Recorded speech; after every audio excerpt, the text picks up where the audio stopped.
हर गली में चर्चा है जहेज का। दुनिया में लिबास नहीं है अच्छा जहेज का। लड़की के जन्म होते ही कहते हैं फक्र से 1 लाख का टिकट है ये बच्चे जहेज का। लड़की की वालिदैन की नींद हराम है जब से सुना है शहर में चर्चा जहेज का।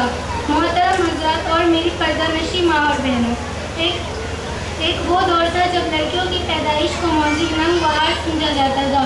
उनके वजूद को जिल्लत वखारी का वजूद तस्वुर किया जाता था। इसी सबब से लड़कियों के पैदा होते ही उन्हें जिंदा दरगोर कर दिया जाता है। लड़कियां इंसान नहीं बल्कि हैवान तस्वुर की जाती थी। लड़कियों के लिए माशरे में कोई जगह नहीं थी। लड़कियों एक वो दौर भी आया जब औरतें और लड़कियां अपने वजूद पर फख्र करने लगी और अपने वजूद को बुलंद मकाम पर तस्वुर करने लगी। अपने को महबूब तलनशी नहीं बल्कि मर्दों के लिए एक ज़रूरत व आदत तस्वुर करने लगी। मर्दों के लिए शर्माई ज़हमत नहीं बल्कि माहिर रहमत